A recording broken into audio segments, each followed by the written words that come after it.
It all started with the headlights, or more precisely, the lack of them.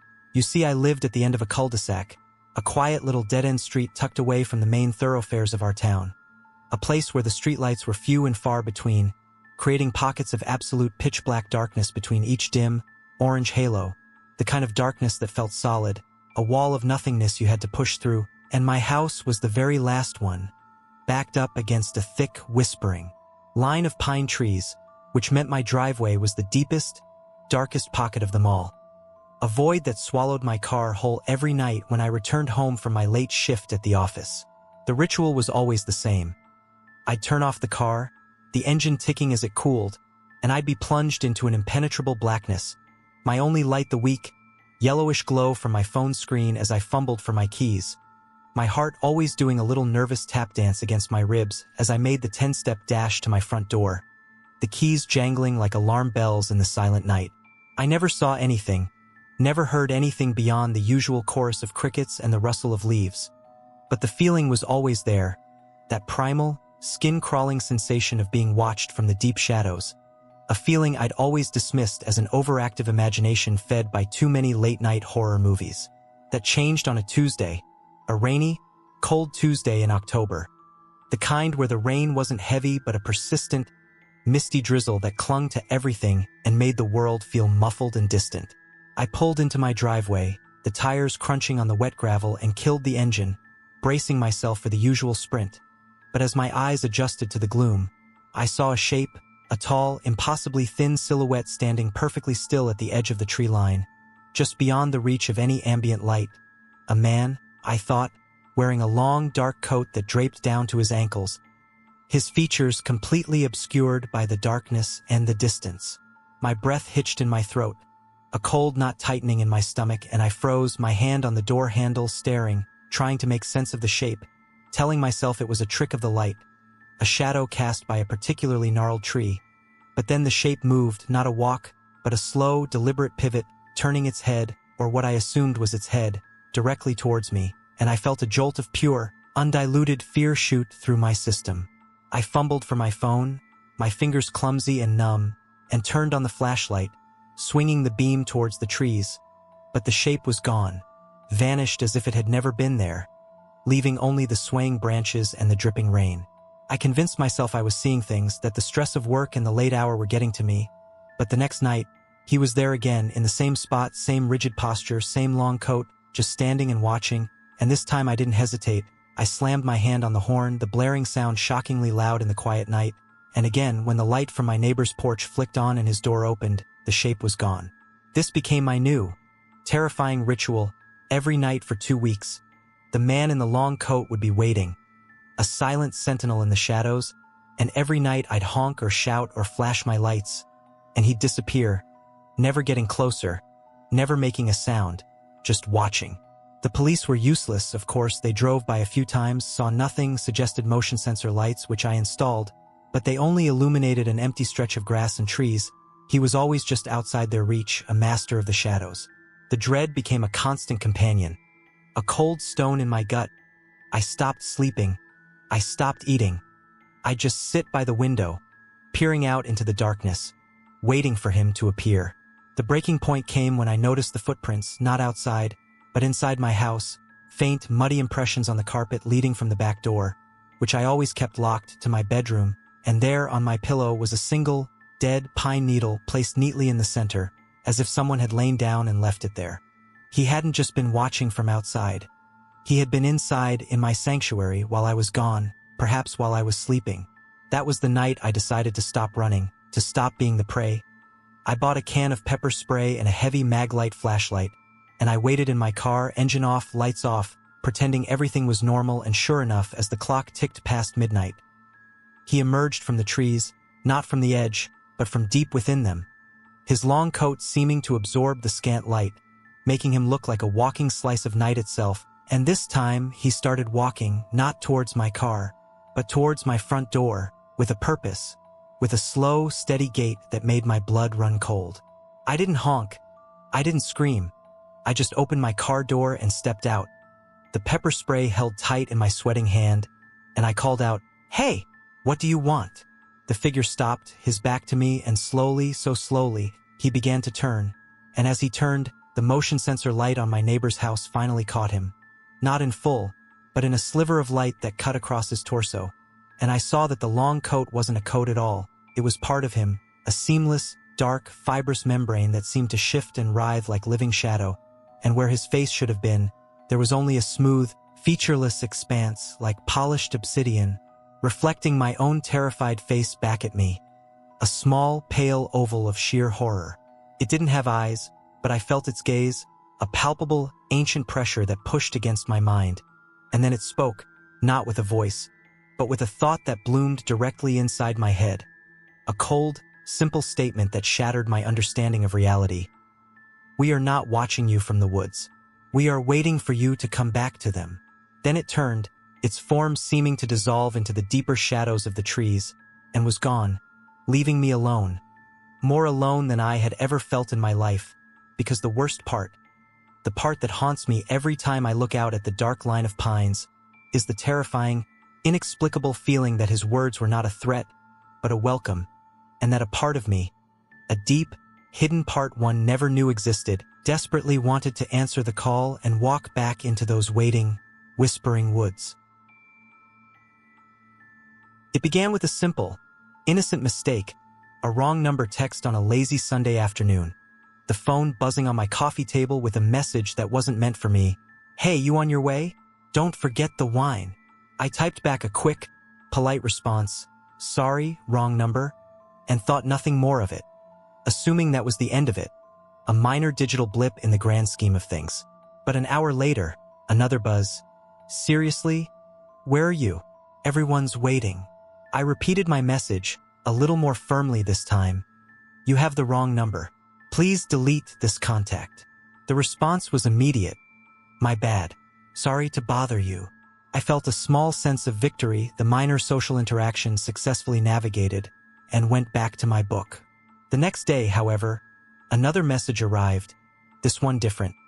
So, since I have the wrong number, what's your name? It felt odd, a little forward, but not overtly threatening. Just the kind of awkward, curious follow-up you might get from someone trying to be friendly, so against my better judgment, I replied, it's Sam. No worries, have a good one. That was my first mistake, my first chink in the armor, because giving a name made me a person, not just a number, and his name was Leo according to his subsequent texts, latched onto it with a disarming charm. The texts became a daily occurrence, little check-ins. How's your day going, Sam? Or comments on the weather. Sure is raining hard, hope you're staying dry. I was polite, brief, always trying to end the conversation. But he was persistent in a way that felt flattering at first, as if he was genuinely interested in this random stranger he'd accidentally texted. Then the questions started getting more personal. What do you do for work, Sam? Do you live in the city?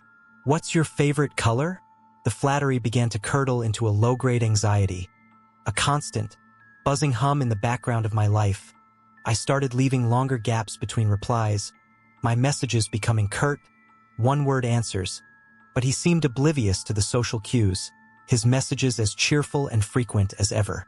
The turning point was the photo. It came through on a Wednesday evening, a simple picture of a sunset, a beautiful fiery orange sky over a city skyline, and for a second, I thought it was just him sharing something nice until I looked closer at the foreground of the picture and saw the familiar brick facade of my own apartment building.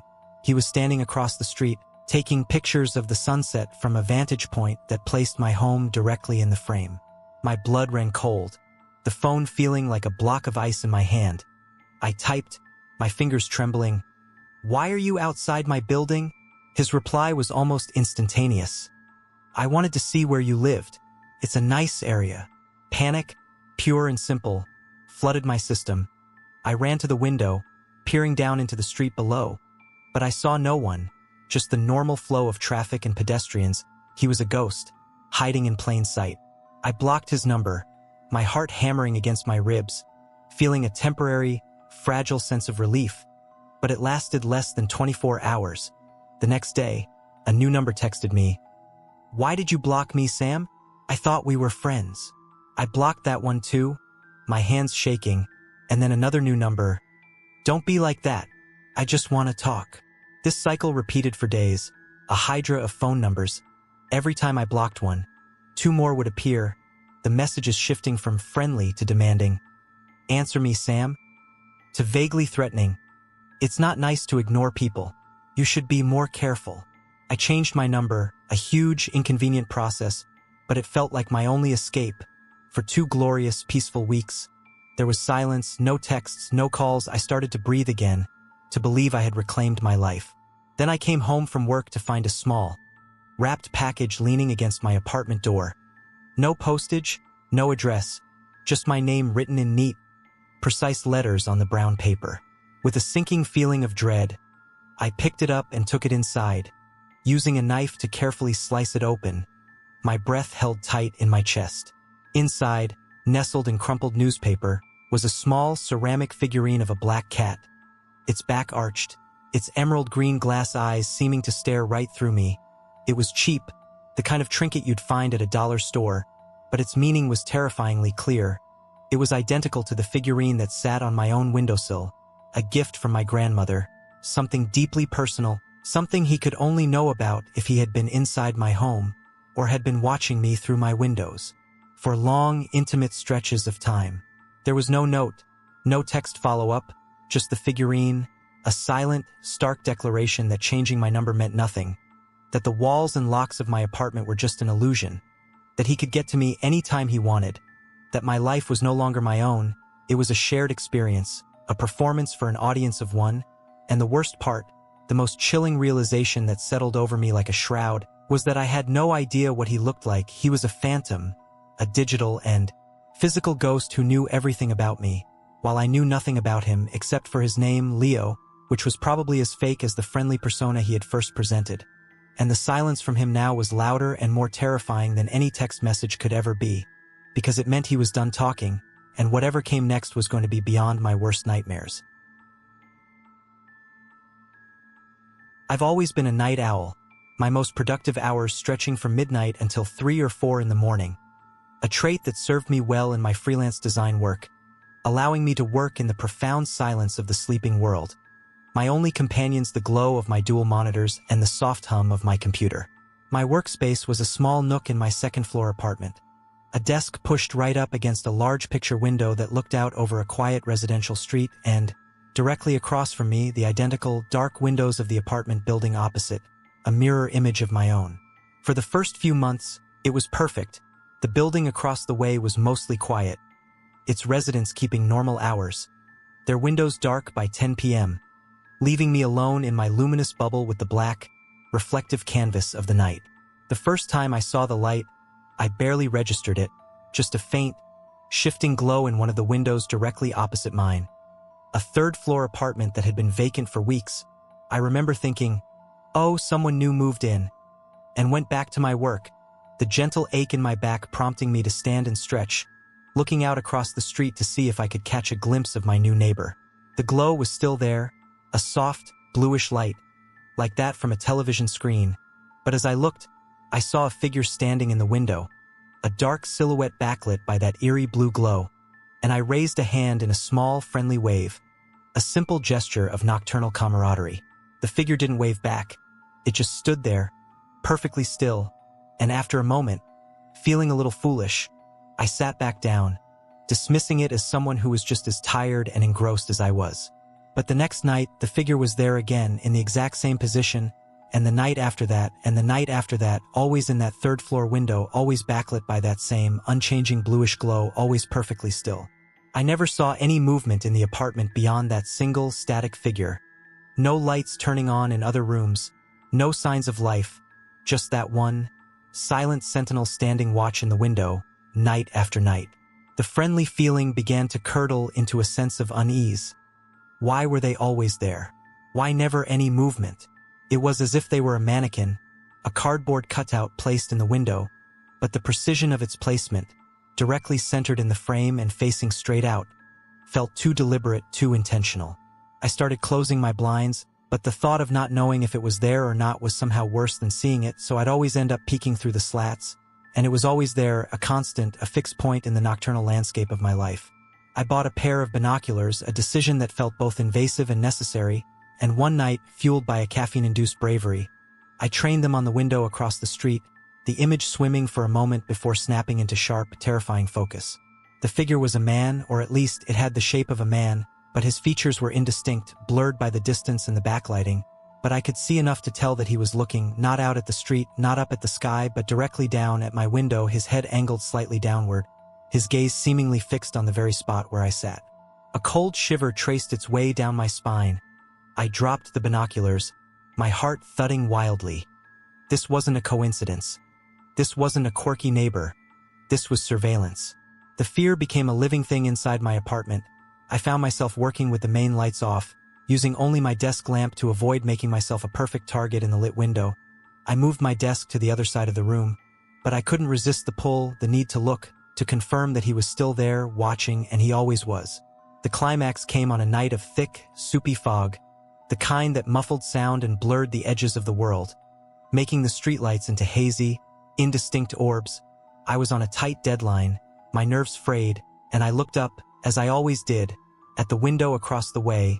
The bluish glow was dimmed by the fog, but the figure was there, a darker smudge in the gloom. And then, as I watched, the figure moved. It raised its arm, slow and deliberate, and pointed, its finger unerringly aimed directly at me. Through the fog, through the 2 panes of glass, across the empty street, it pointed right at my heart. I stumbled back from the window, my chair clattering to the floor. A strangled gasp escaping my lips, I scrambled on all fours to the light switch, flicking it on, flooding the room with a harsh yellow light, my chest heaving. I crawled back to the window, peering over the sill, ready to see nothing. The window across the street was dark, completely and utterly dark. The bluish glow was gone. The figure was gone. The apartment was as black and empty as it had been before this nightmare began, as if it had all been a hallucination, a stress-induced phantom. I spent the rest of the night huddled on my couch, clutching a kitchen knife, jumping at every tiny sound. The fog began to lift just before dawn, the world slowly coming back into focus, and as the first rays of sunlight touched my window, I dared to look one last time. The third-floor apartment was still dark, vacant, empty, but something on my own window caught my eye, a smudge on the outside of the glass, right at eye level where I always sat. I leaned closer, my breath catching in my throat. It was a perfect, greasy fingerprint, pointing directly inward, into my apartment, and in the faint morning light, I could see the ghostly, trailing marks of other fingers, as if someone had been standing outside on my second-floor balcony, holding onto the glass as they peered in, watching me work, night after night, and the terrifying, soul-crushing truth finally dawned on me. The figure in the window across the street had never been the threat.